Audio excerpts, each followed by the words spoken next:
지금 일본은 위대한 아베 만들기와 아베의 꼼수 정치에 대한 지지와 비판이 충돌하고 있습니다.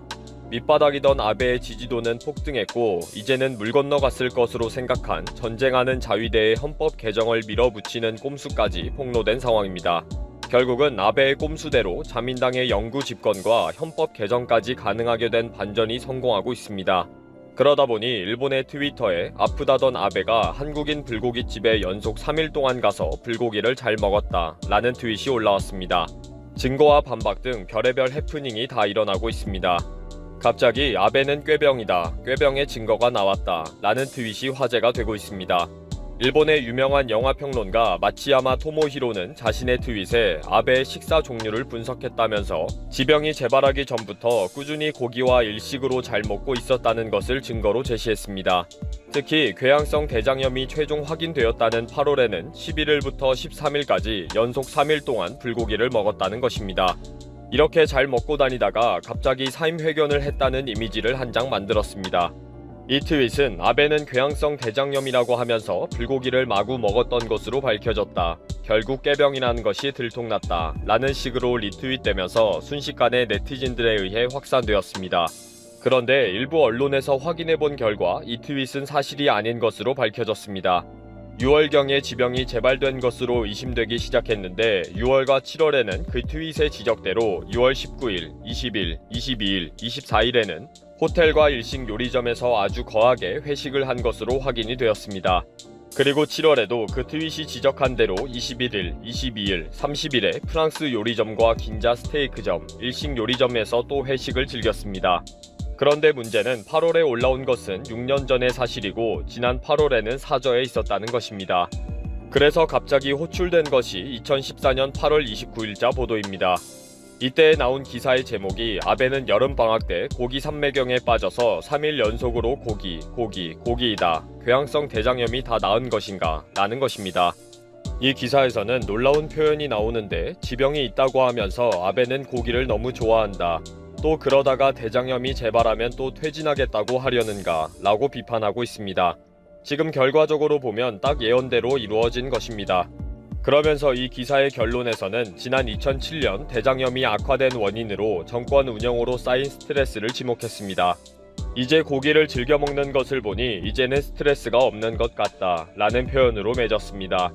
또 지금 돌아보면 일본 경제는 폭망하고 C19 사태로 아베노 마스크 등으로 스트레스를 엄청 받은 상황에서 고기를 또 매일 먹다가 재발한 것은 아닌가 하는 비난도 있습니다.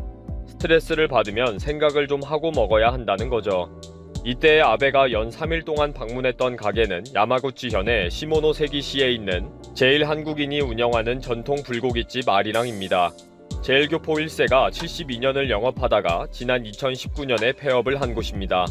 그러니까 폐업한 곳에서 2020년 8월에 불고기를 먹었다고 하니까 결국 사실이 아닌 것을 알게 된 것입니다. 이 트윗을 올린 마치야마 토모히로는 처음에는 8월은 틀렸을지 몰라도 6월과 7월은 사실이다. 틀린 부분은 수정하고 삭제하겠다 라고 했고 이제는 트윗을 완전히 삭제했습니다. 그런데 그 틀린 사실의 이미지는 지금도 구글과 트윗에서 무한정으로 퍼져나가고 있습니다. 아베의 꼼수에 분노한 일본인들이 이것 봐라 라면서 퍼나른다는 거죠. 그만큼 잔머리만 굴리는 아베에 대한 분노가 깊어지고 있다는 사실이기도 합니다.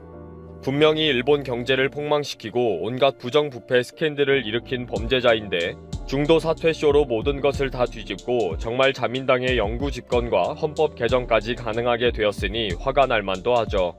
여론까지 아베에 대한 지지로 확 돌아서게 되었으니까요. 갑자기 아베를 높이 평가한다는 여론이 71%를 차지한다는 조사 결과가 발표되는 이변을 가져왔습니다. 아베는 세계 3위의 경제 대국을 이끌었고 트럼프 대통령과 특별한 관계를 구축했고 중국과의 군비 경쟁에서 방위력을 증강시켰다는 등의 평가를 하고 있습니다. 야후 재팬에 소개된 한국 신문의 제목은 아베의 한 알의 눈물이 지지율을 2배로 만들어버렸다입니다. 수많은 부정과 스캔들로 지지율이 바닥이었던 아베가 지병으로 인한 중도 사퇴 기자회견 한 방으로 갑자기 지지도가 70%를 넘어가니까 이상할 수밖에 없는 일입니다. 아베는 아직도 일본 총리입니다. 그래서 얼굴을 드러내지 않은 채 모든 정책과 전략을 지시하고 확인하고 있습니다. 당장은 미사일 저지에 대한 안전보장 정책의 새로운 개정에 대해 담화를 발표할 예정입니다. 즉, 북한을 겨냥한 적기지 선제 공격을 검토하고 내년도 예산에 반영하겠다는 것입니다. 아베는 이런 취지의 담화를 발표하고 다음 정권이 적기지 공격 능력을 보유할 것을 실시하겠다는 계획이라고 합니다. 끝까지 한국을 무시하고 일방적인 한반도 공격에 대한 가능성을 만들겠다는 것입니다. 이에 대해 국민민주당의 오자와 이치로 의원은 아베가 자신의 재임 중에 적기지 공격 능력의 보유에 관한 방향을 제시하겠다는 것은 마지막까지 폼잡는 꼴이다 라고 비판했습니다. 심각한 헌법상의 문제에 대해 항상 태연하게 날림으로 결정하는 습관을 가진 것은 아베의 고질적인 병이라는 것입니다. 지병으로 올바른 판단을 못할 것 같아서 사퇴한다고 한 사람이 더 심각한 문제를 불안한 상황에서 내리고 있다 라고 비난했습니다. 아베의 의도대로 언론들도 부지런히 아베에 대한 칭찬과 존경으로 도배를 하고 있습니다. 아베노믹스에 대한 검증에 관한 기사도 상당히 올라오고 있는데 대체로 양비론적인 입장에서 긍정적인 부분을 많이 소개하고 일부 비판하는 형식입니다. 아베노믹스에서 돈을 무한정 푸는 통화 정책은 성공적이었다고 평가하는 언론도 있을 정도로 일단 칭찬하고 보는 식입니다. 여성지에서는 아베의 지병은 칼로 자르는 듯한 통증과의 투쟁이다 라고 하면서 고통을 이겨내고 있었던 인간 아베에 대한 동정과 공감을 절절히 이끌어내고 있습니다. 아베의 진가가 이제 드러나고 있다는 뉴스위크 기사도 올라왔습니다. 이렇게 일거의 모든 것을 다 뒤집은 아베는 지금도 강요 회의를 열고 있습니다. 아베는 4일 강요 회의를 열어서 태풍 10호에 대비해서 국민들은 생명을 먼저 지키는 행동을 해야 한다고 당부했습니다. 자위대 22,000명이 즉시 출동 태세를 갖추고 있다는 발표도 했습니다. 중도 사퇴쇼 한 방으로 모든 것이 아베의 꼼수대로 되다 보니 이제는 정말 아베의 진정성을 의심하는 사람들이 많아졌습니다. 올바른 판단을 못할까봐 지금 급히 중도 사퇴한다 라고 해놓고는 부지런히 꼼수를 부리고 회의를 열고 헌법 개정까지 밀어붙이고 있기 때문입니다. 그러다 보니 아베는 왜 사퇴 회견 때 진단서도 공개하지 않고 의사도 합석하지 않았느냐, 공문서를 마음대로 파기하고 은폐하는 것을 아무렇지도 않게 생각하는 사람이니까 국민 따위는 우습겠지 라는 트윗도 올라오게 되었습니다. 그렇게 아플 정도인데도 아직도 정권을 쥐고 뒤에서 조종해도 되는지 물어보고 싶다 라는 트윗도 올라오고요. 아베는 아무렇지 않게 막 행동하지만 작은 일들의 정직과 예의와 배려가 전혀 없다는 거죠. 48, 3,500. 이 두 숫자는 코로나19 사태로 인해 하늘길이 자유롭지 못한 현재 SNS를 통해 주위 사람들을 깜짝 놀라게 한 사연과 관련된 것입니다. 미국 CNN 등 외신들도 보도할 정도로 이슈가 된 이 사연의 주인공은 스코틀랜드 에버딘 대학교에 다니는 20살 클레온 씨인데 그는 무려 48일 동안 3,500km를 자전거로 달려 큰 화제를 모은 인물이죠.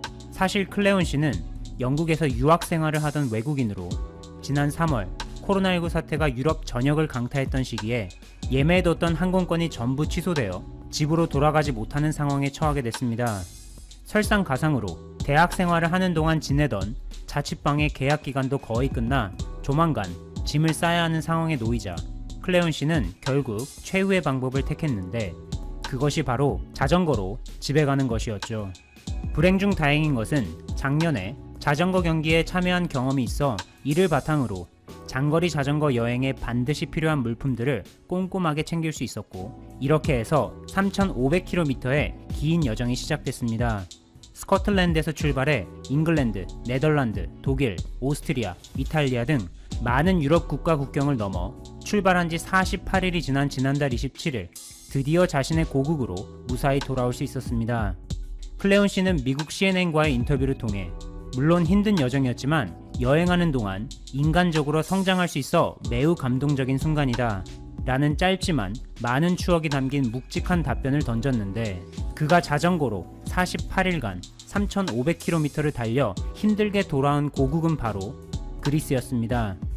총 인구 1,040만 명의 그리스는 이번 코로나19 사태에 대응하면서 지난 16일을 기준으로 누적 확진자가 3,910명이 나왔는데 이는 다른 유럽 국가들과 비교했을 때 코로나19 사태에 상당히 잘 대처한 편에 속해 이러한 면에서 그리스는 유럽의 한국이라고 불리기도 합니다.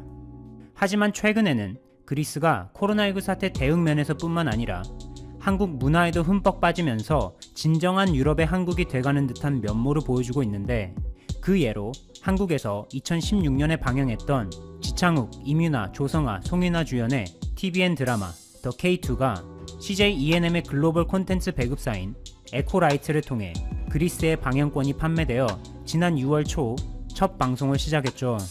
한국 드라마가 그리스 전역에 본격적으로 공개된 것은 처음인데, 첫 방송부터 시청률 19%를 기록하며 폭발적인 반응을 보였습니다. 이 외에도 지난달 초에는 그리스 현지에서 누구보다 한국 사랑을 제대로 실천하고 있는 가족 이야기가 소개돼 화제가 된 적이 있습니다. 이 화제의 가족은 지난 1955년 한국인 최초로 그리스에 이주해 정착한 장여상 씨의 가족으로, 그의 두 아들 테리와 파블로스, 그리고 손자 알렉산드로스, 이렇게 3대에 걸쳐서 한국과 그리스의 사랑 이야기를 쓰고 있습니다. 장여상 씨는 그리스에 이주한 후 무역업 일을 했는데, 고국의 위상을 높이기 위해 한국산만을 수입해 그리스 현지의 그 우수함을 알렸고, 아들들에게는 어릴 때부터 세상 어디에 가든 그리스인이자 동시에 한국인이라는 자긍심을 갖고 당당하게 살라고 교육하는 등 남다른 한국 사랑을 보였는데, 이러한 아버지의 영향으로 세 아들 중 2명은 한국에 정착해 서울에서 그리스의 농산물과 식자재를 수입해 유통하는 헬레닉 와인을 공동으로 운영하고 있다고 전해졌습니다. 이처럼 2대 3대에 걸쳐 보여주는 한국 사랑 소식에 한국인으로서 마음 한켠에 왠지 모를 뿌듯함이 자리하게 되는데, 그리스와 관련해 한국에서 최근 또 하나의 자랑스러운 소식이 들려왔습니다. 조선업과 관련된 뉴스를 보다 보면 그 중에 셔틀 탱커라는 배에 대한 소식을 종종 접하게 되는데, 지난 16일 한국의 대한조선 기업이 그리스 소재 선사로부터 재화 중량 톤수 15만 5천 톤급의 셔틀 탱커 3척을 수주하는 데 성공했다는 보도가 들려와 큰 관심을 받았습니다. 참고로 셔틀 탱커는 해양 플랜트에서 생산한 원유를 해상에서 바로 선적해 육상의 석유 생산 기지까지 실어 나르는 특수 목적 선박인데, 그 특성상 첨단 위치 제어 장치 등의 고부가 가치 시스템이 필요한 선박이기 때문에 그만큼 다른 선박에 비해 까다롭고 가격이 비싸 세 척을 수주하는 데 성공한 것은 한마디로 빅히트를 친 것입니다. 심지어 중형급 일반 상선을 위주로 건조해온 대한조선의 경우 이번에 처음으로 고부가 가치 선박을 수주하는 데 성공해 기쁨이 배가 됐죠. 현재 전 세계 셔틀 탱커 143척 중에서 64척을 건조한 삼성중공업이 이 분야에서 1위를 달리고 있는데, 현대중공업, 삼성중공업, 그리고 대우조선해양과 같은 대형 조선소뿐만 아니라 대한조선과 같은 중형 조선소 역시 전 세계에 한국의 우수한 기술력을 선보이고 있어 앞으로가 기대되는 부분입니다. 감사합니다. 최고